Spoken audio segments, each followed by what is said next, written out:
no, kahit mag-AFK ka. So enhance natin +9. Okay? Ayan. Yun. Nice one! Ayun! Hello mga boss, welcome back sa ating channel. For today's video, pag-usapan natin yung RMT at trading dito ngayon sa ating Lord 9. Event 10 nga pala kami at Guild Grinders ang guild ko guys. Okay, ito yan. So Guild Grinders, so pwede kayo sumali. Kung nasa Event 10 kayo at active kayo. Every Sunday, Easy Boss RL is nagpapag-guild boss yan. Okay? So hindi naman kayo inuobliga na mag-whale dito. So chill lang at magpa-level lang at mag-guild donation everyday mga boss. Okay? So yun lang naman yung requirements ng aming guild. Okay? So may pag-party kayo kung may time kayo. So ako kasi puro AFK so hindi ako masyado nakipag-party. No, kung sino lang kasama ko sa party, yun lang yung napaparty natin paminsan guys. Okay? Mas importante kasi sa akin mag-AFK. So punta na tayo dito sa ating topic for today, itong item lag and then event. Ayan mga boss. Kung meron kayong diamond o nakapag-farm kayo ng diamond guys, bilhin nyo na lang. No, medyo may kahirapan din kasi i-drop yan. No, lalo na yung mga mobs na kailangan dyan.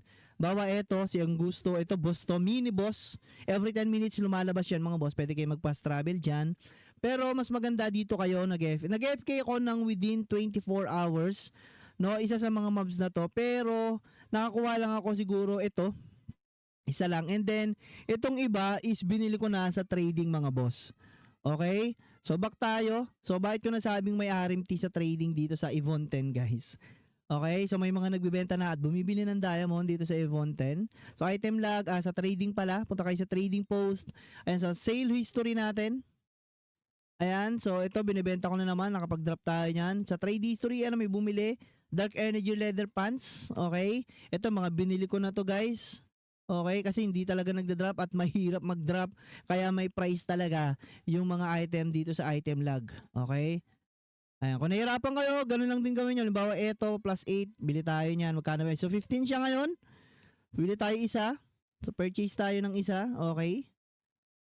Ayan, so enhance natin. So sana hindi siya mabasag mga boss. So +8 daw ang kailangan yan. Yun, basag agad. Pagka ganyan, bili tayo ulit ng isa, 15. So kinita lang naman natin yung sa pagbenta, no? So ayan, okay. Sayang naman kasi yung 2.5% attack speed na yan mga boss.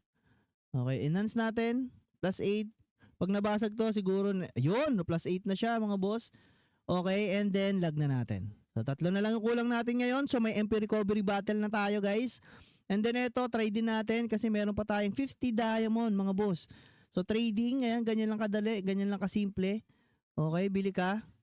So kung magta-top up ka, much better, no? Mas mabilis. Pero kung magbebenta ka ng mga item, isaantay mo muna mabenta. Take note na August 3 lang, mawawala na yung event na yun guys. Okay, mawawala na to. Ayan, so try natin. Ito na yung mahirap, no? Enhance +9.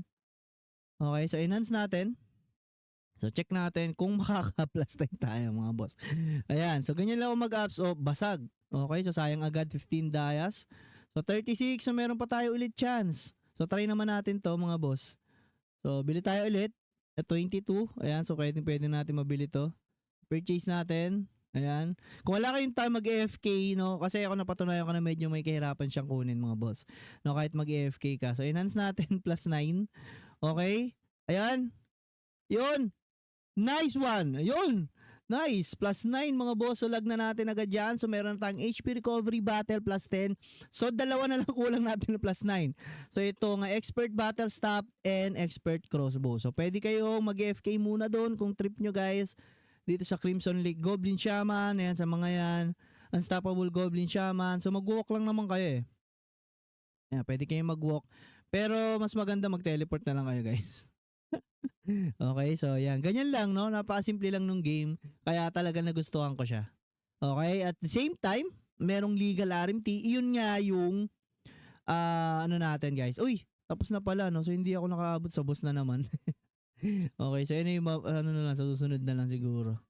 Baka pinapatay nila yung ratan ngayon. Ay, parto ngayon. Okay, so yun lang muna for today's video. I hope nabigyan ko na naman kayo ng isang magandang tips and tricks para dito sa ating Lord 9. Okay mga boss, maraming salamat sa panonood. Please share, subscribe, like, comment down below kung may mga tanong kayo about dito sa ating Lord 9. So gagawa tayo ng Discord channel natin kung dadami tayo dito sa ating Lord 9 at sa mga iba pang laro na lalaroin natin. So again, maraming salamat. Bye-bye.